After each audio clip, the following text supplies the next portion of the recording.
Hello વિદ્યાર્થી મિત્રો, આજે આપણે નવું ચેપ્ટર શરૂ કરવા તરફ આગળ વધી રહ્યા છીએ. જે ચેપ્ટરનું નામ છે ધોરણ 12 સાયન્સમાં ફિઝિક્સ વિષયમાં ચેપ્ટર નંબર 9, એટલે કે ભાગ 2નું પહેલું ચેપ્ટર, કિરણ પ્રકાશશાસ્ત્ર અને પ્રકાશીય ઉપકરણો. મિત્રો, આ ચેપ્ટરના વેઇટેજની દ્રષ્ટિએ આપણે વાત કરીએ તો આ ચેપ્ટર બોર્ડની દ્રષ્ટિએ 9 માર્ક્સ ધરાવે છે. કેટલા માર્ક્સનું છે? 9 માર્ક્સનું. આ 9 માર્ક્સમાં 5 MCQ અને પ્લસ 4 માર્ક્સનો એક ક્વેશ્ચન બોર્ડની બ્લુ પ્રિન્ટમાં દર્શાવેલ છે. ગુજરાત બોર્ડની બ્લુ પ્રિન્ટ જે રજૂ કરેલી છે તેમાં આ ચેપ્ટરનું વેઇટેજ 9 માર્ક્સનું છે, જેમાંથી 5 MCQ અને 4 માર્ક્સનો એક પ્રશ્ન પૂછાઈ શકે એ પ્રકારની ડિટેલ આપણને આપેલી છે. પણ આમાં ફેરફાર થઈ શકે. પણ હા, વેઇટેજની દ્રષ્ટિએ આપણે જોવા જઈએ તો આ ચેપ્ટર અગત્યનું છે, વધુ વેઇટેજવાળું છે. 9 માર્ક્સથી 10 માર્ક્સનું એવરેજ આ ચેપ્ટરમાંથી પૂછાતું હોય છે. ચેપ્ટરમાં ઘણા બધા અગત્યના ટોપિક્સ છે જે 4 માર્ક્સના પ્રશ્ન સ્વરૂપે પૂછાઈ શકે. ચેપ્ટર તમે જોવા જાઓ તો આ ચેપ્ટર વિશે તમે આગળ 10મા ધોરણમાં ભણીને આવેલા છો, કિરણ પ્રકાશશાસ્ત્ર. ઘણી બધી માહિતી જે તમે ભણશો તે તમે આગળ ભણીને આવેલા જ છો એમ પણ આપણે કહી શકીએ. હા, એનાથી થોડુંક વિશેષ આપણે અહીંયા દાખલા સ્વરૂપે પ્રશ્નો વધુ આપેલા છે. બાકી ઘણા બધા ટોપિક આગળ કવર થઈ ગયેલા છે. તો કિરણ પ્રકાશશાસ્ત્ર અને પ્રકાશીય ઉપકરણોની મિત્રો આપણે આજે શરૂઆત કરીએ. ચેપ્ટરના વેઇટેજની તો આપણે વાત કરી લીધી. કિરણ પ્રકાશશાસ્ત્ર અને પ્રકાશીય ઉપકરણો. પ્રકાશીય ઉપકરણોમાં મિત્રો આપણે 2 ઉપકરણ ધ્યાનમાં લેવાના છે, એક તો માઇક્રોસ્કોપ અને એક ટેલિસ્કોપ. એ પહેલાં વાત કરીએ કિરણ પ્રકાશશાસ્ત્ર. આપણને નોર્મલ માહિતી તો ખબર જ છે મિત્રો કે તમને અત્યારે સ્ક્રીન પર જે દેખાય છે એની પાછળનું મેઇન કારણ શું છે? તો કે પ્રકાશ. સીધી જ વાત છે ને. આપણે કોઈ પણ વસ્તુ નિહાળી શકીએ છીએ કે જોઈ શકીએ છીએ કે દેખાય છે, એની પાછળનું મેઇન કારણ શું છે? પ્રકાશ. જો પ્રકાશ ના હોત તો આપણે જોઈ શકવાના હતા નહીં. આપણે જોઈએ છે શેના દ્વારા? આપણી આંખ દ્વારા. આપણી આંખમાં રહેલી રેટિના પર પ્રતિબિંબ રચાય છે, જે મગજ દ્વારા પ્રોસેસિંગ થઈને એ ઇમેજને આપણે ક્લિયર અનુભવી શકીએ છીએ કે ફીલ કરી શકીએ છીએ કે જોઈ શકીએ છીએ. પણ એની પાછળનો મેઇન ફાળો કોનો છે? પ્રકાશનો છે. પ્રકાશના કિરણો એ આગળના ચેપ્ટરમાં તમે ભણી આવેલા છો કે વિદ્યુત ચુંબકીય વિકિરણો છે. આપણી માનવ આંખ એ વિદ્યુત ચુંબકીય વર્ણપટના નાના એવા એક ચોક્કસ વિસ્તાર માટે સંવેદનશીલ છે. શરૂઆતનો ભાગ જરાક પ્રસ્તાવના જેવો છે, જે આપણે ધ્યાનમાં લઈ લઈએ, જે શોર્ટ ક્વેશ્ચન MCQ માટે અમુક અગત્યની માહિતી આપણને પૂરી પાડશે. તો સૌથી પહેલાં આપણે વાત કરીએ માનવ આંખની. આપણને ખબર છે કે આપણે કોઈ પણ વસ્તુ જોઈ શકીએ છીએ, નિહાળી શકીએ છીએ, એની પાછળનું કારણ શું છે? માનવ આંખ, આપણી આંખ. આ આપણી આંખ એ વિદ્યુત ચુંબકીય વર્ણપટના એક નાના એવા વિસ્તાર, જેને આપણે દ્રશ્ય પ્રકાશ કીધેલો હતો, એના માટે સંવેદનશીલ છે. તો ખાસ એ ડિટેલ પણ નોંધી રાખી. માનવ આંખ વિદ્યુત ચુંબકીય વર્ણપટના દ્રશ્ય પ્રકાશ ના વિસ્તારના તરંગો માટે સંવેદનશીલ છે. એટલે કે એ દ્રશ્ય પ્રકાશના વિકિરણો કે તરંગોને અનુભવી શકે છે, બાકીના એક પણ નહીં.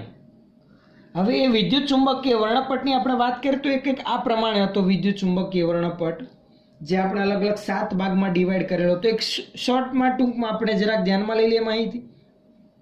આપણે આને આ રીતે યાદ રાખતા હતા: R, M, I દ્રશ્ય પ્રકાશ, અલ્ટ્રાવાયોલેટ, XG. હવે આ રીતે અથવા તો બીજી કોઈ રીતે તમે યાદ રાખી શકો છો. RMI દ્રશ્ય પ્રકાશ અલ્ટ્રાવાયોલેટ એક્સરે, આ યાદ રાખો, એકદમ સરળ છે. આ જે RMI છે એ રેડિયો, માઇક્રોવેવ અને ઇન્ફ્રારેડના પહેલા મેં અક્ષરો ધ્યાનમાં લઈ લીધા છે. દ્રશ્ય પ્રકાશ, આ અલ્ટ્રાવાયોલેટ, આ એક્સરે, આ ગેમા કિરણો, આ વિદ્યુત ચુંબકીય વર્ણપટ છે મિત્રો, જેના વિશેની માહિતી લગભગ તો તમને ખ્યાલ હશે જ, કારણ કે આગળના ચેપ્ટરમાં જ આપણે ભણીને આવ્યા. આ આર એટલે કે રેડિયો તરંગો, એમ એટલે કે માઇક્રોવેવ, આઈ એટલે ઇન્ફ્રારેડ. આ દ્રશ્ય પ્રકાશ જેના વિશેની માહિતી આપણે ધ્યાનમાં લીધેલી હતી. ત્યાં પણ દ્રશ્ય પ્રકાશના તરંગોને આપણી આંખ અનુભવી શકે છે, સંવેદનશીલ છે આ પ્રકારના કે આ તરંગો માટે. આ અલ્ટ્રાવાયોલેટ, પારજાંબલી અથવા તો આપણે અલ્ટ્રાવાયોલેટ પણ કહી શકીએ છીએ. આ એક્સ રેઝ અને આ ગેમા રેઝ, ગેમા કિરણો, એક્સરે કિરણો, અલ્ટ્રાવાયોલેટ વિકિરણો અને એક્સરે. તમને મિત્રો એટલો તો ખ્યાલ હશે જ કે ભાઈ રેડિયો તરંગોથી ગેમા કિરણો તરફ જઈએ તેમ આવૃત્તિમાં વધારો નોંધાતો જાય. શેમાં વધારો નોંધાતો જાય? તો કે આવૃત્તિ પ્રમાણમાં વધતી જાય. ડાબેથી જમણી તરફ જતા આવૃત્તિમાં શું નોંધાય? વધારો.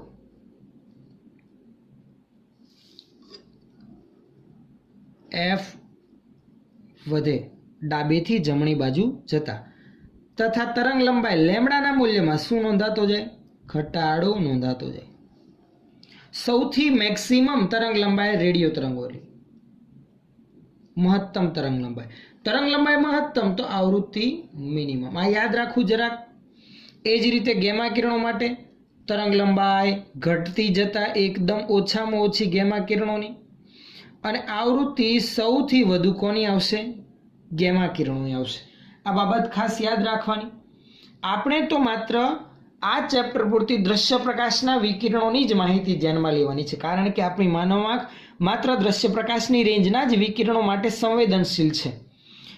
મિત્રો, દ્રશ્ય પ્રકાશની રેન્જના જે પણ વિકિરણો આવે છે એની તરંગ લંબાઈનો ગાળો કંઈક આ પ્રમાણે હતો. તમને કદાચ યાદ હોય તો આપણે આ પ્રમાણે ધ્યાનમાં લેતા હતા કે ભાઈ 450 અથવા તો 400 નેનોમીટરથી લઈને 700 નેનોમીટરની તરંગ લંબાઈનો ગાળો એટલે કે દ્રશ્ય પ્રકાશની રેન્જના તરંગ લંબાઈના વિકિરણો. ક્યાંક તમને 400ના બદલે 450 થી 750, ક્યાંક તમને 4000 એંગસ્ટ્રોમથી 8000 એંગસ્ટ્રોમ એવો પણ અંદાજિત ગાળો જોવા મળેલ હશે. એ સરેરાશ હોય મિત્રો, એવું નથી ભાઈ 700 નેનોમીટર છે તો 700 એક દ્રશ્ય પ્રકાશ ન કહેવાય. આ સરેરાશ એક ગાળો છે જે આપણે અહીંયા ધ્યાનમાં લીધો. ભાઈ દ્રશ્ય પ્રકાશની રેન્જના જે પણ વિકિરણો આવે છે વિદ્યુત ચુંબકીય વર્ણપટમાં એની સરેરાશ તરંગ લંબાઈઓ 400 નેનોમીટરથી લઈને 700 નેનોમીટરની રેન્જના હોય. આની વચ્ચેના બધા જ દ્રશ્ય પ્રકાશના વિકિરણો માટે આપણી આંખ સંવેદનશીલ છે. આપણે એ વિકિરણોને જોઈ શકીએ છીએ. આનાથી નાની કે આનાથી મોટી તરંગ લંબાઈ આપણે જોઈ શકતા નથી, અનુભવી શકતા નથી. એક રીતે જોવા જઈએ તો સારું છે, કારણ કે આની રેન્જની બહારના જો લગભગ બધા જ રેડિયો, માઇક્રોવેવ, ઇન્ફ્રારેડ કે અલ્ટ્રાવાયોલેટ, એક્સરે અને ગેમા કિરણો આપણી આંખ માટે સંવેદનશીલ હોત તો આપણને દિવસે વસ્તુ ઉપરાંત બીજા ઘણા બધા વિકિરણો દેખાતા. જો આ તો આપણે જોઈ શકીએ છીએ, પરંતુ આ જોવા જતાં આપણી આંખ દાઝી જાય અથવા તો નુકસાન થતું હોય, આંખ બળવા લાગે. અલ્ટ્રાવાયોલેટ, એક્સરે, ગેમા કિરણોની વાત, કેમ કે એની આવૃત્તિ વધુ ઉર્જાવાળા વિકિરણો. તમને ખ્યાલ હોય તો સનલાઇટમાં આપણે બહાર નીકળતી વખતે સૂર્યની તરફ નજર ફેરવીએ તો તરત જ આપણી આંખ અંજાઈ જાય. એનું કારણ ખૂબ જ ઊંચી આવૃત્તિવાળા ઉર્જાવાળા અલ્ટ્રાવાયોલેટ વિકિરણો આપણી આંખ સુધી પહોંચતા હોય, એટલે એનાથી બચવા માટે આપણે સનગ્લાસીસનો ઉપયોગ કરીએ. એક્સરે કિરણો એ પણ પ્રિકોશન સાથે આપણે હાડકાના ફ્રેક્ચરને સાંધવા માટે ઉપયોગમાં લે. એને જ રીતે ગેમા કિરણો એ પણ અમુક કેન્સરગ્રસ્ત કોષોના નાશ કરવા માટે ઉપયોગમાં લે. એટલે કે દ્રશ્ય પ્રકાશથી વધુ આવૃત્તિવાળા એ ડેન્જરસ છે. એ અમુક ચોક્કસ હેતુઓસર જ ઉપયોગમાં લઈએ છે, અમુક નિદાન માટે.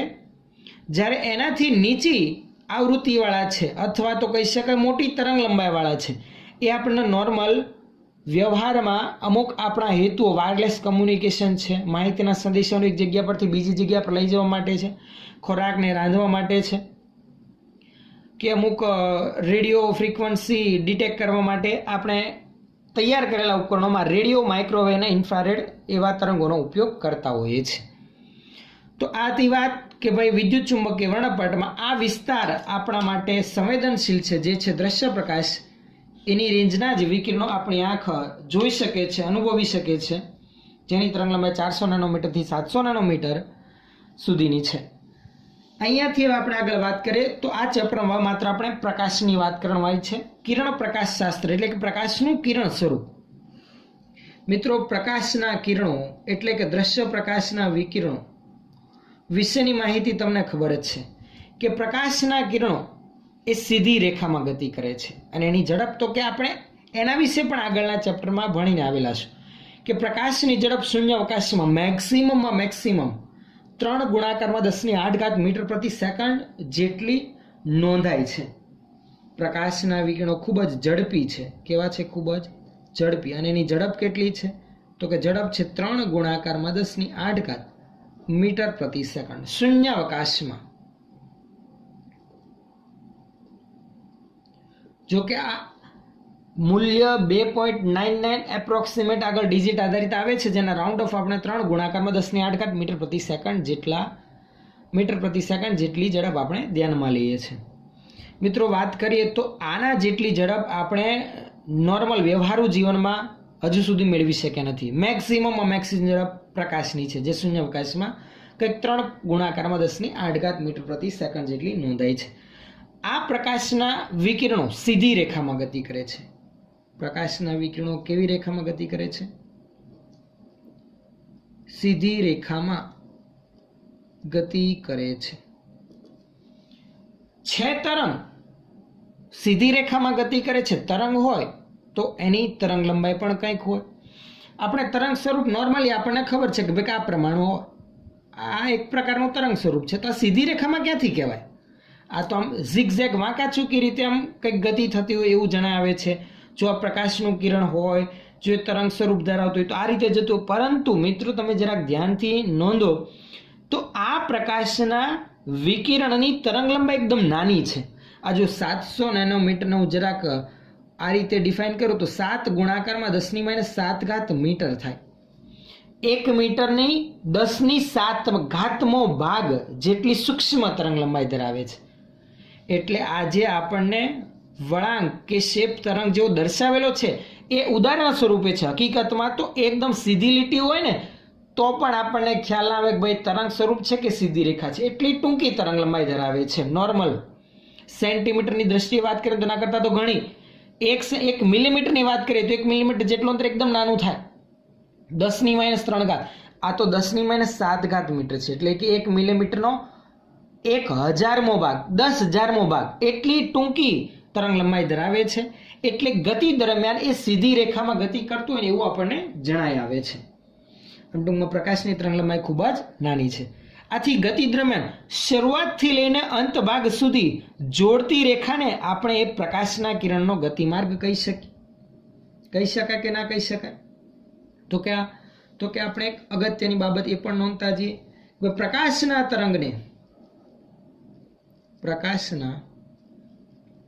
તરંગને એક બિંદુથી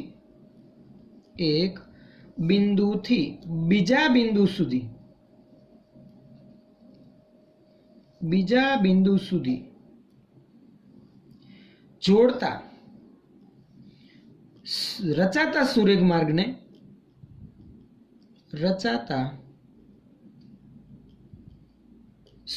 માર્ગને આપણે શું કહી શકીએ? પ્રકાશનો ગતિપથ કહે છે. અને આ પ્રકાશના ગતિપથને જ શું કહેવાય? કિરણ કહે છે.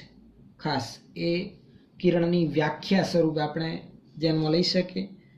પ્રકાશના ગતિપથને શું કહેવામાં આવે છે? કિરણ કહે છે. અને આવા પ્રકાશના કિરણોના જૂથને શું કહેવાય? કિરણપુંજ. અંગ્રેજીમાં એને બીમ કહે છે. બીજી એક અગત્યની વ્યાખ્યા ખાસ ધ્યાન આપજો. આ પ્રકાશના કિરણોના સમૂહને અથવા તો કહેવાય જૂથને કિરણપુંજ કહે છે, જેને અંગ્રેજીમાં આપણે બીમ પણ કહી શકીએ, લાઇટ બીમ. ઘણી વખત તમે ક્યાંક આવો શબ્દ પણ સાંભળશો ટેક્સ્ટ બુકમાં અથવા તો રેફરન્સ બુકમાં શોર્ટ ક્વેશ્ચન અથવા MCQ સોલ્વ કરતા હશો ત્યારે કે ભાઈ પ્રકાશનો બીમ પડે છે. બીમ એટલે કંઈ જ નહીં, કિરણપુંજ, જેમાં એક નહીં, એક કરતાં અનેક એવા પ્રકાશના કિરણો ગતિ કરીને આગળ વધતા હોય છે. તો આ થઈ વાત મિત્રો પ્રકાશની. આપણે વાત કરીએ એમ છે તરંગ સ્વરૂપ, પણ ગતિ એની સુરેખ માર્ગે થતી હોય. તો આનો અર્થ તો એવો થયો કે ભાઈ બે સ્વરૂપ ધરાવે છે, એક આવું તરંગ સ્વરૂપ અને એક સીધી રેખામાં ગતિ કરતું એવું કિરણ સ્વરૂપ. તો કે આપણે આ ચેપ્ટરમાં એ પ્રકાશનું કિરણ સ્વરૂપ ધ્યાનમાં લેવાનું છે, એટલે કે કિરણ પ્રકાશ શાસ્ત્ર. જોવા જઈએ તો મિત્રો ફિઝિક્સની એક અલગ જ શાખા છે કિરણ પ્રકાશ શાસ્ત્ર, જેમાં માત્ર દ્રશ્ય પ્રકાશના જે વિકિરણો છે તેની સાથે કામ લેવામાં આવે અને તેમાં તેનું માત્ર કયું સ્વરૂપ, કિરણ સ્વરૂપ ધ્યાનમાં લેવાતું હોય. તો એમ કહી શકાય પ્રકાશનું જે વિદ્યુત ચુંબકીય વર્ણપટમાં દ્રશ્ય પ્રકાશના વિકિરણો છે બે સ્વરૂપ ધરાવે, એક કિરણ સ્વરૂપ અને બીજું તરંગ સ્વરૂપ. અહીંયા આપણે એનું કયું સ્વરૂપ ધ્યાનમાં લેવાનું છે? કિરણ સ્વરૂપ. કિરણ સ્વરૂપ એટલે કે સીધી રેખામાં ગતિ. અહીંયા આપણે એના તરંગ સ્વરૂપની ચર્ચા કરવાની નથી. જ્યારે પણ વાત આવશે પ્રકાશનું કિરણ આપવાથી એટલે સીધી રેખા આપણે દર્શાવીશું. પ્રકાશના આ કિરણ સ્વરૂપ આધારિત આપણે અમુક પ્રકાશીય ઘટનાઓ સમજી શકીએ છીએ. જેમાંની કઈ કઈ પ્રકાશીય ઘટનાઓ સમજી શકીએ છીએ? તો કે એ જે છે એ તમે આગળ ભણીને જ આવેલા છો. કઈ કઈ? તો કે એક તો આપણે કહી શકીએ પરાવર્તન, બીજી છે વક્રીભવન, ત્રીજી છે વિભાજન. આ બધી ઘટનાઓ સમજવી હોય તો પ્રકાશનું કિરણ સ્વરૂપ ધ્યાનમાં લેવી પડે. કઈ કઈ ઘટનાઓ? તો કે પ્રકાશનું પરાવર્તન, વક્રીભવન, વિભાજન. તમે આના વિશે આગળ ભણીને આવ્યા 10મા ધોરણમાં, પણ આ ચેપ્ટરમાં આપણે એનાથી થોડેક ઊંડાણપૂર્વક અભ્યાસ કરવાનો છે, દાખલાઓ સાથે, કોયડાઓ સાથે. ઠીક છે? તો કિરણ સ્વરૂપ આધારિત માહિતી ધ્યાનમાં લઈએ પ્રકાશની તો આ ઘટનાઓ સમજી શકાય. અને જો વ્યતિકરણ, વિવર્તન કે પ્રકીર્ણન એવી ઘટનાઓ સમજવી હોય તો કિરણ સ્વરૂપ અપૂરતી માહિતી આપે છે. એના માટે આપણે પ્રકાશનું તરંગ સ્વરૂપ ધ્યાનમાં લેવું પડે છે. તો બીજું સ્વરૂપ છે એ છે તરંગ સ્વરૂપ. અને જો તરંગ સ્વરૂપ ધ્યાનમાં લઈએ તો આપણે કઈ કઈ ઘટનાઓ સમજી શકીએ છીએ? તો કે વ્યતિકરણ, બીજી તો કે વિવર્તન, અને હજુ એક જેના વિશે આગળ આપણે અભ્યાસ કરીશું પ્રકીર્ણન. આ ત્રણ ઘટનાઓ સમજવા માટે પ્રકાશના કિરણનું તરંગ સ્વરૂપ ધ્યાનમાં લેવું પડે. તો એના આધારિત જ મિત્રો આપણું આગળનું ચેપ્ટર છે કિરણ પ્રકાશ શાસ્ત્રની જેમ જ તરંગ પ્રકાશ શાસ્ત્ર. કોઈ જ ફરક નહીં, ત્યાં પ્રકાશના કિરણ સ્વરૂપના બદલે આપણે તરંગ સ્વરૂપ ધ્યાનમાં લઈશું, વેવ ફોર્મ આપણે એનું ધ્યાનમાં લઈશું. તો આ હતી વાત મિત્રો શરૂઆતના પ્રસ્તાવનાની માહિતી. આગળ આપણને આટલી બેઝિક ખબર હોય તો પછી આપણે આગળ વધીએ તો સારું. તો કિરણ પ્રકાશ શાસ્ત્રમાં એટલો તો ખ્યાલ આવી ગયો દરેક વિદ્યાર્થી મિત્રોને કે આપણે અહીંયા પ્રકાશનું કિરણ સ્વરૂપ ધ્યાનમાં લેવાનું છે. કિરણ એટલે કે પ્રકાશનો ગતિપથ જે સીધી રેખામાં ગતિ કરે છે, અને આ પ્રકાશના કિરણોના સમૂહને આપણે શું કહીએ છીએ? કિરણ પુંજ કહીએ છીએ. આગળ આપણે મિત્રો ચેપ્ટરનો પહેલો ટોપિક હવે શરૂ કરવા તરફ આગળ વધીએ. ગોળીય અરીસા વડે થતું પ્રકાશનું પરાવર્તન. આગળનો ટોપિક આપણે આગળ ધ્યાનમાં લઈએ, જે છે ગોળીય અરીસા વડે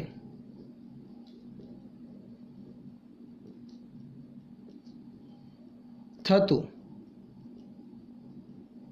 પ્રકાશનું પરાવર્તન. આના વિશેની ચર્ચા આપણે આગળ વધારી. ગોળીય અરીસા મિત્રો, સમતલ અરીસા વિશેની બાબતો તમને ખ્યાલ જ હશે. સમતલ અરીસો તો આપણે દરરોજ સવારમાં જાગીને જ તૈયાર થઈએ, આપણે વાળ ઓળતા હોઈએ ત્યારે સૌથી પહેલાં જ આપણું ફેસ સમતલ અરીસા તરફ પડતું હોય છે, જેમાં આપણું પ્રતિબિંબ જેવડી સાઇઝની વસ્તુ છે એવડું જ રચાય છે. તો સમતલ અરીસા દ્વારા થતું પરાવર્તન એકદમ સરળ છે. આપણે અહીંયા આ ચેપ્ટરમાં ગોળીય અરીસા વડે થતું પ્રકાશનું પરાવર્તન ધ્યાનમાં લેવાનું છે. પણ આ જે પરાવર્તનના નિયમો આપણે અહીંયા ધ્યાનમાં લેવાના છીએ, જે તમે આગળ ભણીને આવેલા છો, એ સમતલ અને ગોળીય બંને માટે લાગુ પડશે. એટલે જે નિયમો આપણે ધ્યાનમાં લઈશું એ સમતલ અરીસા માટે ઉપરાંત ગોળીય એટલે કે વક્ર એવા બંને અરીસા માટે લાગુ પડશે. પરાવર્તનના નિયમો કોઈ પણ સપાટી હોય, સમતલ હોય, વક્ર હોય, બંને માટે સેમ ટુ સેમ જ રહેશે. એમાં કોઈ ફરક થતો નથી. પરાવર્તન એટલે શું? તો કંઈ નહીં, પ્રકાશનું કિરણ આવે, અથડાઈને પાછું ફરે. અથડાઈને પાછું ફરવું એને શું કહેવાય? પરાવર્તન કહેવાય. પણ પ્રકાશના કિરણના ગોળી અરીસા વડે, ગોળી અરીસા કેટલા? 2, એક અંતર્ગોળ, એક બહિર્ગોળ. ગમે તે આપણે ધ્યાનમાં લઈએ. જો કે આપણે આ ચેપ્ટરમાં મોટા ભાગે ગોળી અરીસા સ્વરૂપે આપણે અંતર્ગોળ અરીસાનો અભ્યાસ વધુ કરવાનો છે. સમીકરણની તારવણી કરીએ, અરીસાની કેન્દ્ર લંબાઈ અને વક્રતા ત્રિજ્યાના સંબંધની તારવણી કરીએ, તો એ બધા જ આપણે અંતર્ગોળ અરીસા માટે તારવીશું. બહિર્ગોળ અરીસા માટે સેમ ટુ સેમ જ લાગુ પડે, કોઈ ફરક પડતો નથી. પણ સમજૂતી આપણે મેઇન શેના આધારિત ધ્યાનમાં લઈશું? અંતર્ગોળ અરીસા આધારિત. તો ગોળી અરીસા વડે થતું પ્રકાશના પરાવર્તન માટે અગત્યના નિયમો આપણે ધ્યાનમાં લેવાના છે. પરાવર્તનના અમુક નિયમો છે જે આપણે ધ્યાનમાં લેવા પડે તો જ પરાવર્તન આપણે સમજી શકીએ. જે તમે આગળ ભણીને આવેલા છો, જરાક યાદ કરો. ચાલો, પહેલો નિયમ શું હતો? પ્રકાશના પરાવર્તન માટેનો પહેલો નિયમ શું હતો? તો કે એકદમ સિમ્પલ નિયમ હતો. આપાત કોણ અને પરાવર્તન કોણ કેવા હોય? સમાન હોય છે. તો લખતા જઈએ. આપાત કોણ અને પરાવર્તન કોણ સમાન હોય છે. હવે આપાત કોણ કોને કહેવાય અને પરાવર્તન કોણ કોને કહેવાય? કયા ખૂણાને આપાત કોણ કેવો અને કયા ખૂણાને પરાવર્તન કોણ કેવો, એની માહિતી પણ આપણને ખબર હોવી જોઈએ. તો એના માટે હું એક સમતલ અરીસો ધ્યાનમાં લઉં છું. જુઓ, એક સમતલ અરીસા આધારિત માહિતી આપણે ધ્યાનમાં લઈએ. ચાલો, ધારો કે આપણો એક સમતલ અરીસો છે. સમજો બરાબર. સમજૂતી માટે છે આકૃતિ. આપણે કંઈ યાદ રાખવાની જરૂર નથી કે આપણને આવડવી જેવું નથી. આ માત્ર સમજૂતી માટે હું ધ્યાનમાં લઉં છું. એક સમતલ અરીસો, ધારો કે એક સમતલ અરીસો છે જેની ઉપર ચળકાટ ધરાવતી સપાટી છે, પાછળ ચાંદીનો ડોળ ચડાવેલ છે. આ સમતલ અરીસા પર એક પ્રકાશનું કિરણ આપણે આપાત કરીએ છીએ. ધારો કે ચલો આ રીતે 2 ડાયમેન્શનલ દર્શાય, થોડુંક 3Dમાં ખ્યાલ આવે એ પ્રમાણેની આકૃતિ તૈયાર કરીએ. આ ટેક્સ્ટબુક આધારિત માહિતી હું આકૃતિમાં દર્શાવું છું જેથી તમને વધુ ક્લિયર ખ્યાલ આવે કે ટેક્સ્ટબુકની આકૃતિ પણ શું દર્શાવે છે. બાકી નોર્મલ ફ્લેટ એકદમ લાઈન દર્શાવીને પણ અરીસો આપણે ધ્યાનમાં લઈ શકીએ છીએ. ચાલો, એક આપણો સમતલ અરીસો છે. નીચે આ રીતે જે રીતે તમને સ્ક્રીન પર પેજ દેખાય છે એ રીતે રાખેલ છે. પ્રકાશનું કિરણ આપાત થાય છે. ધારો કે આ એક પ્રકાશનું કિરણ આપાત થયું. સમજો બરાબર. સીધા માર્ગે જ ગતિ કરશે. આ બિંદુ પાસે આપાત થાય છે. તો આ જે કિરણ છે એને કયું કિરણ કહેવાય? આપાત કિરણ. હા કે ના? આપાત કોણ કોને કહેવાય? તો હંમેશા યાદ રાખવું. જુઓ, કોઈ પણ અરીસો હોય, સમતલ હોય, અંતર્ગોળ હોય કે બહિર્ગોળ હોય, સપાટી ગમે તેવી હોય, સમતલ હોય કે વક્ર હોય, જે બિંદુએ પ્રકાશનું કિરણ આપાત થાય ને તે બિંદુએ આપણે સપાટીને શું દોરવાનો રહે? લંબ દોરવાનો. શું દોરવાનો? લંબ. આ સપાટીને દોરેલો શું છે મિત્રો? લંબ. તો આપાત કોણ કોને કહેવાય? આપાત કિરણે આપાત બિંદુએ સપાટીને દોરેલા લંબ સાથે બનાવેલા ખૂણાને શું કહેવાય? આપાત કોણ કહેવાય. ખબર પડી? ફરી એક વખત. આપાત કિરણે આપાત બિંદુએ સપાટીને દોરેલા લંબ સાથે બનાવેલા ખૂણાને આપાત કોણ કહેવાય. લખી રાખું છું ટૂંકમાં, જો ના ખ્યાલ આવતો હોય તો. બાકી હવે તો ખબર પડવી જોઈએ કેમ કે આગળ પણ આવી ગયું છે ને ફરી વખત આપણે સમજીએ છીએ. આપાત કિરણે સપાટીને દોરેલ લંબ સાથે બનાવેલ ખૂણો. ચાલો, પરાવર્તન કોણ કોને કહેવાય સમજો ફરી એક વખત. અહીંયા પણ જે કિરણ આપાત થયું એ નિયમ એવો કહે છે પરાવર્તનનો કે જેટલા ખૂણે આપાત થયું છે એટલા જ ખૂણે શું થશે તેનું પરાવર્તન. એટલે કે જે ખૂણે આપાત થયું હતું એટલા જ ખૂણે આપણે તેનું રિફ્લેક્શન પરાવર્તન દર્શાવવાનું છે. જે ખૂણે, કયા ખૂણે આપાત થયું હતું? થીટા ખૂણે આપાત થયું હતું ને, તો પરાવર્તન કોણ પણ કેટલો થીટા છે. આ કયું કિરણ છે તો કે જે રિટર્ન જાય છે અથડાઈને પરાવર્તન પામે છે એ કિરણને આપણે કહીએ છીએ પરાવર્તિત કિરણ. પરાવર્તિત કિરણે લંબ સાથે બનાવેલા ખૂણાને શું કહેવાય? પરાવર્તન કોણ. આ થીટા. નિયમ એવું કહે છે ને આપાત કોણ અને પરાવર્તન કોણ સમાન. તો આ આપાત કોણ થીટા તો પરાવર્તન કોણ પણ થીટા.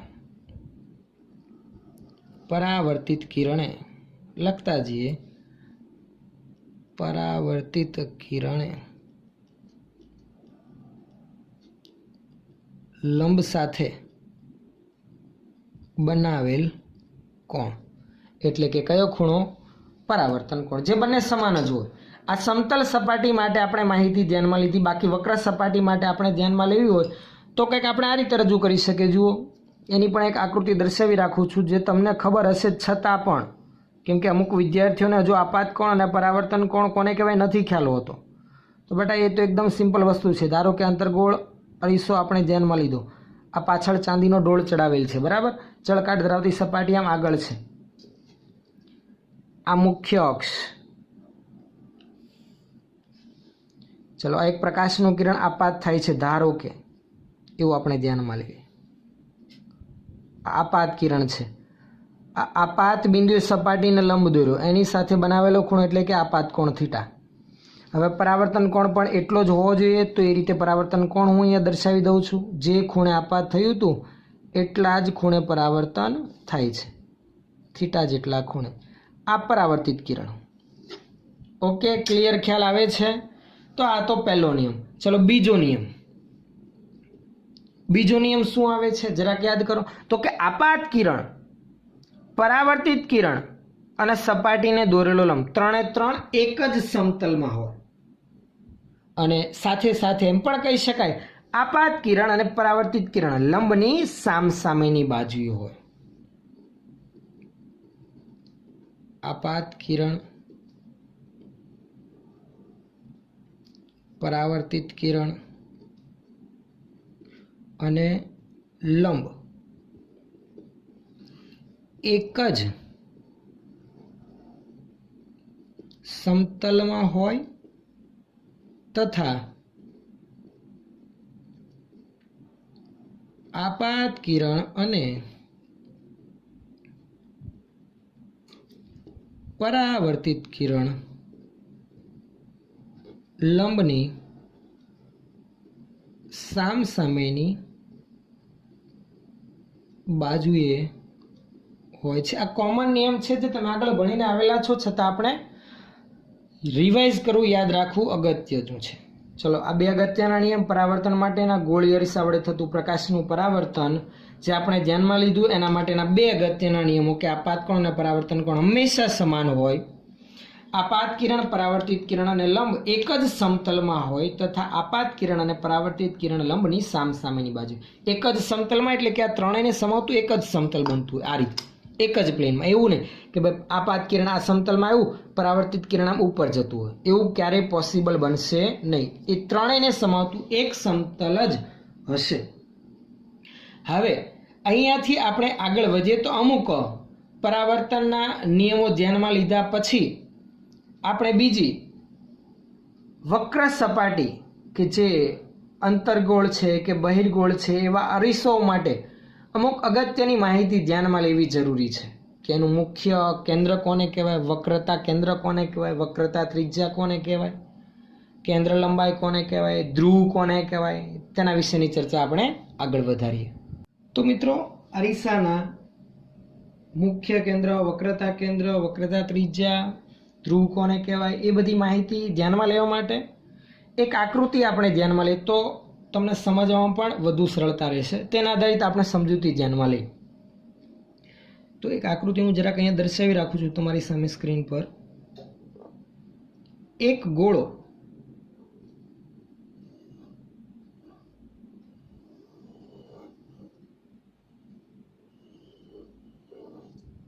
સમજો બરાબર.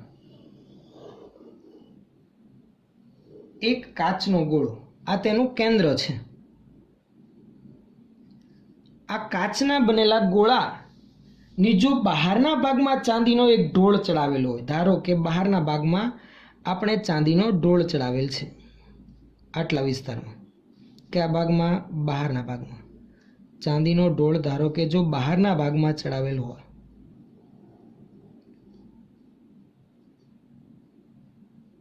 તો ચળકાટ ધરાવતી સપાટી કઈ બાજુ હશે? અંદરની બાજુ હશે. જો ચાંદીનો ઢોળ આ બાજુ દર્શાવેલ છે એટલે પરાવર્તક સપાટી અંદરની છે, બરાબર છે. જો આ શું કરેલું છે? ચાંદીનો ઢોળ ચડાવેલ છે. શું છે? ચાંદીનો ઢોળ. સમજો બરાબર. આ જે ગોળો છે કાચનો, એનું જે સેન્ટર છે એને શું કહેવામાં આવે? તો કે જે કાચના ગોળામાંથી આપણે ભાગ કાપીશું અરીસો તૈયાર કરવા માટે, ધારો કે આ ચાંદીનો ઢોળ આટલા વિસ્તારમાં બહારના ભાગમાં ચડાવેલો હતો, એટલા ભાગને હું જરાક કાપી કાઢું છું. અહીંયાથી આપણે ધારો કે કટ કરી રાખ્યું. સમજો બરાબર. આટલો ભાગ આપણે કાપી દીધો. સમજણ પડે છે? ખ્યાલ આવે છે? આટલો ભાગ આપણે કટ કરીને અલગથી લઈ લીધો. તો આ જે ભાગ ને આપણે કટ કરીને બહાર લીધો એ કયો અરીસો બનશે? તો કે ચળકાટ ધરાવતી સપાટી કે પરાવર્તક સપાટી અંદરના ભાગમાં છે. તો આવા અરીસાને શું કહેવામાં આવે છે? અંતર્ગોળ અરીસો. તો આ જે અરીસો તૈયાર થયો એ કયો અરીસો કહેવાય? તો આ છે અંતર્ગોળ અરીસો. આ અરીસો જે ગોળામાંથી કાપીને તૈયાર કરવામાં આવ્યો એ ગોળાના કેન્દ્રને શું કહેવામાં આવે છે? તો કે એ ગોળાના કેન્દ્રને કહેવામાં આવે છે વક્રતા કેન્દ્ર. શું કહેવાય? વક્રતા કેન્દ્ર. એ વક્રતા કેન્દ્રને શેના વડે દર્શાવાય? સી વડે. સમજણ પડે છે? જો એવું નથી કે ભાઈ ચાંદીનો ઢોળ બહાર જ ચડાવેલો, જો અંદરની બાજુ ચડાવેલો હોત તો કંઈ નહીં, અંતર્ગોળના બદલે બહિર્ગોળ અરીસો બને. જો આ બાજુ ધારો કે ચાંદીનો ઢોળ અંદર ચડાવેલ છે અને પછી ગોળાના એ ભાગને આપણે કાપીએ છીએ, તો પરાવર્તક સપાટી બહારની બાજુ થશે, ઉપસેલી છે. તો એ કયો અરીસો કહેવાય? તો એ કહેવાય મિત્રો બહિર્ગોળ અરીસો. જો હું આ ભાગને અહીંયા કાપી કાઢું, આટલો ભાગ કાપી કાઢી, તો આ પરાવર્તક સપાટી બહાર છે, ચાંદીનો ઢોળ અંદરની બાજુ લગાવેલ છે. આ કયો અરીસો થશે? તો કે આ થશે બહિર્ગોળ અરીસો. ઉપસેલ સપાટી બહિર્ગોળ અરીસો. ઇન શોર્ટ ટૂંકમાં કહેવાનો અર્થ એવો હતો કે જે ગોળામાંથી અરીસો કાપીને બનાવવામાં આવેલ હોય એ ગોળાના કેન્દ્રને કહેવાય અરીસાનું વક્રતા કેન્દ્ર. ખ્યાલ આવે છે? હવે જે અરીસો આપણે કાપીને અલગ પાડેલો છે એ અરીસાનું ભૌમિતિક કેન્દ્ર એટલે એનું ફિઝિકલ સેન્ટર. આપણને ખબર છે કે આટલો આપણો અરીસાનો ભાગ છે, અહીંયાથી આટલે સુધી. એનું ભૌમિતિક કેન્દ્ર, એનું જે સેન્ટર આવે છે એને કહેવાય અરીસાનો ધ્રુવ. શું કહેવાય એને? અરીસાનો ધ્રુવ. સમજણ પડે છે? અરીસાના કિસ્સામાં એના ભૌમિતિક કેન્દ્રને કહેવાય ધ્રુવ. જો લેન્સ હોય, અંતર્ગોળ લેન્સ હોય કે બહિર્ગોળ લેન્સ હોય, એનું જે ભૌમિતિક કેન્દ્ર હોય એને શું કહે છે આપણે? Optical centre. ખ્યાલ આવે છે? અહીંયા અરીસાના કિસ્સામાં બધા જ અંતરો ધ્રુવથી મપાતા હોય, જ્યારે લેન્સના કિસ્સામાં એના ઓપ્ટિકલ કેન્દ્રથી મપાતા હોય. બીજો કોઈ ફેરફાર નથી. ધ્રુવ અને વક્રતા કેન્દ્રમાંથી પસાર થતી જે રેખા હોય, ફરી એક વખત, ધ્રુવ અને વક્રતા કેન્દ્રમાંથી પસાર થતી જે રેખા હોય એને શું કહેવામાં આવે છે? તો કે અરીસાની મુખ્ય અક્ષ કહે છે. આ શું છે? અરીસાની મુખ્ય અક્ષ. આ અરીસાની મુખ્ય અક્ષ કહેવાય. ધ્રુવ અને વક્રતા કેન્દ્રમાંથી પસાર થતી રેખા તેને કહેવાય અરીસાની મુખ્ય અક્ષ. હવે આપણને ખબર છે કે ભાઈ પ્રતિબિંબ રચવા માટે પ્રકાશનું કિરણ અરીસાની સપાટી પર આપાત થશે. જ્યાં આપાત થાય ત્યાં સપાટીને આપણે શું દોરીશું? લંબ. તો જો કોઈ પણ બિંદુ પાસે પ્રકાશનું કિરણ આપાત થતું હોય અને ત્યાંથી હું સપાટીને લંબ દોરીશ તો એ લંબ તો ક્યાંથી પસાર થશે મિત્રો? તો કે વક્રતા કેન્દ્રમાંથી. કારણ કે વક્ર સપાટી છે, ગોળાનો ભાગ છે. ગોળાની સપાટીના કોઈ પણ બિંદુ પાસે દોરેલો લંબ ગોળાના કેન્દ્રમાંથી પસાર થાય એટલે વક્રતા કેન્દ્રમાંથી પસાર થાય. એટલે ખાસ યાદ રાખવું, ગોળીય અરીસા એટલે કે અંતર્ગોળ હોય કે બહિર્ગોળ, એની સપાટીને દોરેલો લંબ હંમેશા વક્રતા કેન્દ્રમાંથી પસાર થાય. અથવા એમ પણ કહી શકાય વક્રતા કેન્દ્રમાંથી આપાત થતું પ્રકાશનું કિરણ એ વક્રતા કેન્દ્રમાંથી જ પરાવર્તન પામીને પાછું ફરે છે. આ ખ્યાલ આવી ગયો? સમજણ પડે છે? કોઈ પણ અંતર્ગોળ હોય કે બહિર્ગોળ અરીસો હોય, સપાટીને દોરેલોનો હંમેશા વક્રતા કેન્દ્ર સી માંથી પસાર થશે. બીજી વસ્તુ, ચાલો આટલો તો દરેકને લગભગ ખ્યાલ આવી ગયો છે. મુખ્ય અક્ષ કોને કહેવાય, વક્રતા કેન્દ્ર કોને કહેવાય, ધ્રુવ કોને કહેવાય. હવે આપણે આ ચેપ્ટરમાં પ્રતિબિંબ રચવા માટે જે પ્રકાશના કિરણો આપાત કરીશું એ મુખ્ય અક્ષની એકદમ નજીક જ આપાત કરીશું, કારણ કે જે અરીસો ધ્યાનમાં લીધેલો છે એનું દર્પણમુખ નાનું હશે, એટલે નાની સાઈઝનું હશે. દર્પણમુખ નાનું એટલે કે એની પરાવર્તક સપાટી જે છે એકદમ નાની સાઈઝની હશે. એવા નાના દર્પણમુખ ધરાવતા અરીસા માટે આપાત પ્રકાશના કિરણો મુખ્ય અક્ષની એકદમ નજીક જ આપાત થતા હશે, એટલે કે જેટલા પણ આપાત કરીશું આપણે એ આ રીતે અક્ષની નજીકથી જ આપાત થતા હશે. અને અક્ષની નજીકથી આપાત થતા હોય તો એના માટે આપાત કોણના મૂલ્ય પ્રમાણમાં નાના હોય. કેવા હોય આપાત કોણના મૂલ્ય? નાના હોય. તો આવા જે કિરણો હશે જે મુખ્ય અક્ષની નજીકથી પસાર થતા હશે એવા કિરણોને શું કહેવામાં આવે છે? પેરેક્સિયલ કિરણો. શું કહેવાય? પેરેક્સિયલ કિરણો. શું કહેવાય એને? પેરેક્સિયલ કિરણો. મુખ્ય અક્ષની નજીકથી પસાર થતા કિરણો એને કહેવાય પેરેક્સિયલ કિરણો. અને આપણે લગભગ બધા જ પેરેક્સિયલ કિરણો જ આપાત કરીશું અને પ્રતિબિંબ રચીશું, કારણ કે આપણે ધ્યાનમાં લીધેલો અરીસો હોય કે પછી લેન્સ હોય એનું દર્પણમુખ નાનું હશે. સમજણ પડે છે? એટલે એના માટે આપાત કોણ આપણે માપીશું તો એ આપાત કોણ અને પરાવર્તન કોણના મૂલ્ય પ્રમાણમાં નાના હશે. અહીંયા મેં ધારો કે અમુક પ્રકાશના કિરણો દર્શાવેલા છે, તમે જોઈ શકો છો સ્ક્રીન પર. મુખ્ય અક્ષને સમાંતર એવા પેરેક્સિયલ કિરણો. આ મુખ્ય અક્ષને સમાંતર રૂપે આપાત થતા કિરણો એ મુખ્ય અક્ષના એક બિંદુ પાસે કેન્દ્રિત થતા હોય છે. મુખ્ય અક્ષને સમાંતર રૂપે આપાત થતા પ્રકાશના કિરણો મુખ્ય અક્ષ પર જ્યાં કેન્દ્રિત થતા હોય એ બિંદુને કહેવામાં આવે છે અરીસાનું મુખ્ય કેન્દ્ર. શું કહેવાય? અરીસાનું મુખ્ય કેન્દ્ર, એફ. ખાસ યાદ રાખવું, મુખ્ય કેન્દ્ર કોને કહેવાય? તો મુખ્ય અક્ષને સમાંતર રૂપે આપાત થતા કિરણો પરાવર્તન પામીને જે બિંદુએ કેન્દ્રિત થતા હોય તેને કહેવાય અરીસાનું મુખ્ય કેન્દ્ર. હું વ્યાખ્યા નથી લખતો, પણ સમજૂતી પરથી તમને ખ્યાલ આવી જવું છે, કેમ કે આ આગળ તમે ભણીને આવેલા છો. મુખ્ય અક્ષને સમાંતર રૂપે આપાત થતા પ્રકાશના કિરણો પરાવર્તન પામીને જે બિંદુ પાસે કેન્દ્રિત થતા હોય મુખ્ય અક્ષ પર તે બિંદુને કહેવાય અરીસાનું મુખ્ય કેન્દ્ર. ખ્યાલ આવે છે? જો સમાંતર રૂપે આપાત નહીં થતા હોય તો મુખ્ય કેન્દ્રમાં કેન્દ્રિત નહીં થતા હોય. તો કે જો સમાંતર આપાત ના થાય તો ક્યાં કેન્દ્રિત થાય? તો સમાંતર આપાત ન થતા હોય તો મુખ્ય કેન્દ્ર પર કેન્દ્રિત નહીં થાય, પણ મુખ્ય કેન્દ્રમાંથી પસાર થતું મુખ્ય અક્ષને કેવું લંબ સમતલ હશે કે જ્યાં બધા કિરણો કેન્દ્રિત થઈને પ્રતિબિંબ રચતા હશે. તો એ સમતલને કહેવાય ફોકલ પ્લેન. શું કહેવાય એને? Focal plane. ચલો બીજી વસ્તુ કે ભાઈ ધ્રુવ અને મુખ્ય કેન્દ્ર વચ્ચેના અંતરને શું કહેવાય? કારણ કે એ જ તો આપણે વધારે અગત્યનું ધ્યાનમાં લેવાનું છે. એટલી તો દરેકને ખબર હોવી જોઈએ કે અરીસાના કિસ્સામાં બધા જ અંતરો ક્યાંથી માપવાના? ધ્રુવથી. અને જો લેન્સ હોય તો બધા અંતરો ક્યાંથી માપવાના? એના ઓપ્ટિકલ કેન્દ્રથી. તો ધ્રુવ અને મુખ્ય કેન્દ્ર વચ્ચેના અંતરને કહેવાય અરીસાની કેન્દ્ર લંબાઈ. શું કહેવાય? અરીસાની કેન્દ્ર લંબાઈ. આ એફ, સ્મોલ એફ, મુખ્ય કેન્દ્ર અને ધ્રુવ વચ્ચેનું અંતર.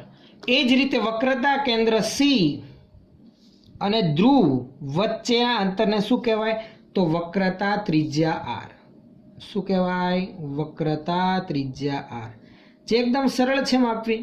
જે ગોળામાંથી કાપીને બનાવવામાં આવેલો હોય એ ગોળાની ત્રિજ્યા એટલે કે વક્રતા ત્રિજ્યા. તો આ છે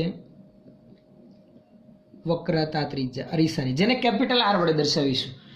યાદ રાખવું, વક્રતા ત્રિજ્યા એ કેન્દ્ર લંબાઈ કરતાં હંમેશા બમણી હોય, જેનો સંબંધ આપણે આગળ તારવીશું.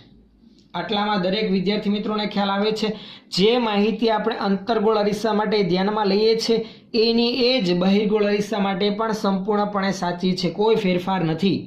ફરક એટલો હોય, અંતર્ગોળ અરીસા માટે મુખ્ય અક્ષને સમાંતર આપાત થતા કિરણો પરાવર્તન પામીને મુખ્ય કેન્દ્ર પર કેન્દ્રિત થતા હોય, જ્યારે બહિર્ગોળ અરીસાના કિસ્સામાં અપકેન્દ્રિત થતા હોય તેવો આભાસ થતો હોય. એટલે આવે સમાંતર તો કેન્દ્રિત તો નથી થવાના, કારણ કે ઉપસેલી સપાટી છે, પણ એને પાછળ લંબાવીએ ને તો અપકેન્દ્રિત થતા હોય એવો આભાસ થાય. તો ક્લિયર આટલો ખ્યાલ લગભગ દરેક વિદ્યાર્થી મિત્રોને આવી ગયો હશે કે ધ્રુવ કોને કહેવાય, મુખ્ય કેન્દ્ર કોને કહેવાય, વક્રતા કેન્દ્ર કોને કહેવાય, મુખ્ય અક્ષ કોને કહેવાય, પેરેક્સિયલ કિરણો કોને કહેવાય, કેન્દ્ર લંબાઈ એટલે કયું અંતર, વક્રતા ત્રિજ્યા એટલે કે કયું અંતર. બીજી અમુક બાબતો તો તમને ખ્યાલ હશે જ કે ભાઈ જે સમાંતર આપપાત થાય મુખ્ય કેન્દ્રમાંથી પરાવર્તન પામીને નીકળશે. જો મુખ્ય કેન્દ્રમાંથી આપપાત થતું હોય તો સમાંતર રૂપે પરાવર્તન પામશે, કારણ કે આપપાત કોણ અને પરાવર્તન કોણ હંમેશા સમાન મૂલ્યના હોય. એ નિયમ તો જ પડાય કે જે માર્ગેથી આવ્યું હતું પરાવર્તન પામીને એ જ માર્ગે પાછું ફરતું હોય. એટલે કે ટૂંકમાં વાઇસ વર્સા, રૂટ આપણે બદલીએ તો જ્યાંથી આવ્યું હતું એ જ માર્ગે નીકળે. તો ખ્યાલ આવે છે. હવે બીજી એક બાબત કે પ્રતિબિંબ રચીને આપણે જ્યારે પ્રતિબિંબનું અવલોકન કરવું હોય કે એના વિશેની માહિતી ધ્યાનમાં લેવી હોય ત્યારે એક સંજ્ઞા પ્રણાલી ધ્યાનમાં લેવી પડશે, જે ખૂબ જ અગત્યની બાબત જે આપણે અહીંયા નોંધી લઈએ. સંજ્ઞા પદ્ધતિ ખાસ ધ્યાનમાં લેવી, જે તમને ખ્યાલ હશે જ, પણ ફરી એક વખત જરાક આપણે અહીંયા એને યાદ કરવી જરૂરી છે. લેન્સ અને અરીસા બંને માટે આ લાગુ પડે છે, બંને માટે સેમ જ. તમે લેન્સ આધારિત પ્રતિબિંબ રચીને તેનું અવલોકન કરતા હોય કે પછી અરીસા માટેની માહિતી ધ્યાનમાં લેતા હો, સંજ્ઞા પ્રણાલી બંને માટે સેમ જ રહેશે, કોઈ ફેરફાર આવશે નહીં.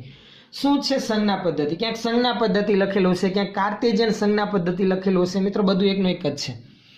આ સંજ્ઞા પદ્ધતિ જ આપણને જણાવશે કે પ્રતિબિંબ રચ્યા બાદ તેનું અવલોકન લેતી વખતે કયા અંતરોને ધન ગણવાના, કયા ઋણ ગણવાના. અંતરો માપવાના તો ક્યાંથી માપવાના? તો પહેલો સંજ્ઞા પદ્ધતિનો નિયમ, અરીસા માટે બધા જ અંતરો ક્યાંથી માપવાના? ધ્રુવથી માપવાના. અને લેન્સ માટે બધા ક્યાંથી માપવાના? તેના ઓપ્ટિકલ કેન્દ્રથી. ખાસ લખી રાખું છું કે અરીસા માટે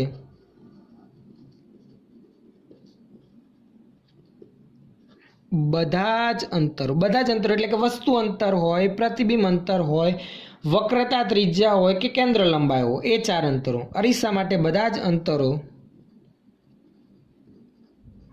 ધ્રુવથી તથા લેન્સ માટે ઓપ્ટિકલ કેન્દ્ર O થી માપવા. લેન્સ અને અરીસાના કિસ્સામાં જે અંતરો આપણે માપવાના હોય, વસ્તુ અંતર, પ્રતિબિંબ અંતર, વક્રતા ત્રિજ્યા કે કેન્દ્ર લંબાઈ, એ અરીસા માટે ધ્રુવથી અને લેન્સ માટે ઓપ્ટિકલ કેન્દ્ર O થી માપવાના રહેશે. ચલો બીજો નિયમ, બીજો અગત્યનો નિયમ સંજ્ઞા પદ્ધતિનો કયો છે? ભાઈ આપાત કિરણની દિશામાંના મપાયેલ અંતરો ધન ગણવાના અને વિરુદ્ધ દિશામાંના અંતરો ઋણ ગણવાના. આ નિયમને આપણે સમજીએ એ પહેલા એક આકૃતિ ધ્યાનમાં લઈએ તો તમને વધુ ક્લિયર ખબર પડશે. જુઓ, ચલો વચ્ચે હું એક વક્ર સપાટી દર્શાવી રાખું છું. જે વક્ર સપાટી તરીકે આપણે અંતર્ગોળ સપાટી ધ્યાનમાં લઈએ છીએ, કારણ કે આપણે મોટા પ્રમાણમાં અંતર્ગોળ અરીસાની માહિતી ધ્યાનમાં લઈશું. અરીસાના કિસ્સામાં લેન્સ માટે અંતર્ગોળ પણ હશે અને બહિર્ગોળ પણ હશે. બરાબર છે? ચાલો, એક અરીસો ધ્યાનમાં લીધેલો છે, જે છે કયો? અંતર્ગોળ. એટલે એની ચળકાટ ધરાવતી સપાટી, પરાવર્તક સપાટી અંદરના ભાગમાં, બહારના ભાગમાં ચાંદીનો ઢોળ આપણે ચડાવેલ છે. સમજો બરાબર, આ સમજૂતી માટે જ છે. આ બાજુ પાછળના ભાગમાં ચાંદીનો ઢોળ ચડાવેલ છે. અહીંયા આ તેનું શું છે? તો કે એ બિંદુ છે જે આપણે દર્શાવેલું છે, એ શું છે? તેનું ધ્રુવ, એનું ભૌમિતિક કેન્દ્ર, એનું સેન્ટર, ઇન શોર્ટ ટૂંકમાં. આપણે એની મુખ્ય અક્ષ ધ્યાનમાં લીધી. આ શું છે? તેની મુખ્ય અક્ષ.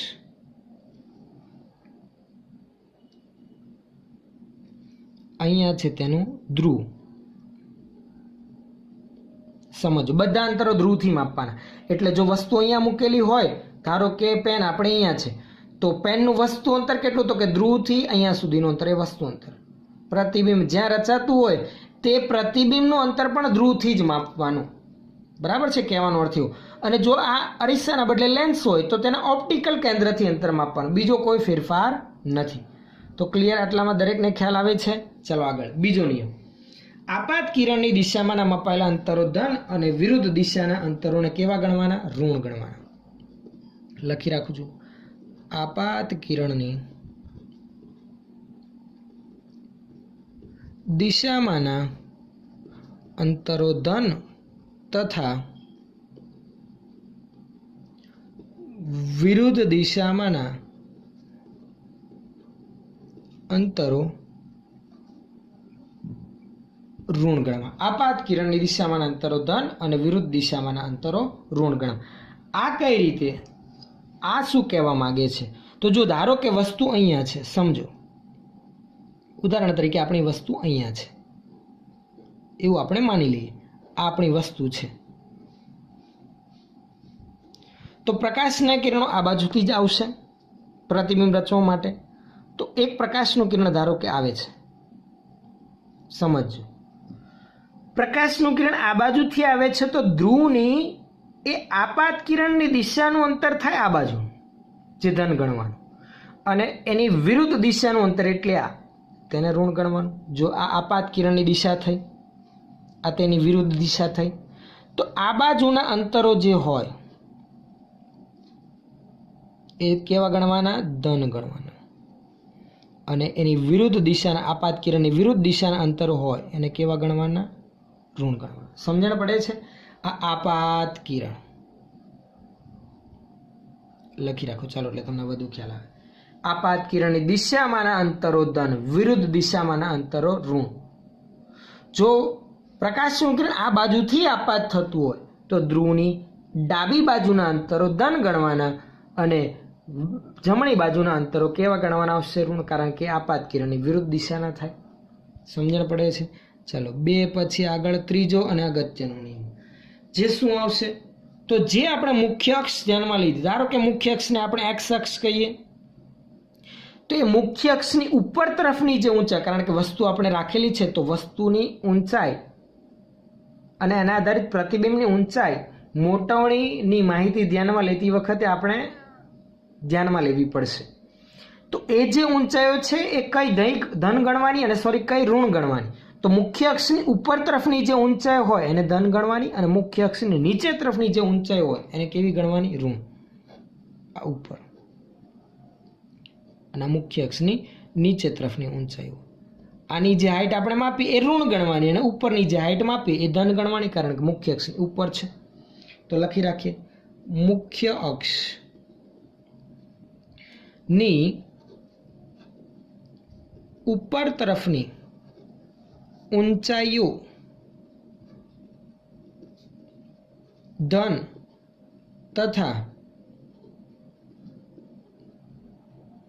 નીચે તરફની ઊંચાઈઓ ઋણ ગણવી. મુખ્ય અક્ષથી ઉપર જે પણ વસ્તુ હોય એની હાઈટ ધન ગણવાની, અને નીચે હોય એની હાઈટ કેવી ગણવાની? ઋણ ગણવાની. તો અહીંયા પણ સંજ્ઞા આપી રાખીએ, આને ધન ગણવાની, નીચે હોય એ હાઈટને કેવી ગણવાની? ઋણ ગણવાની.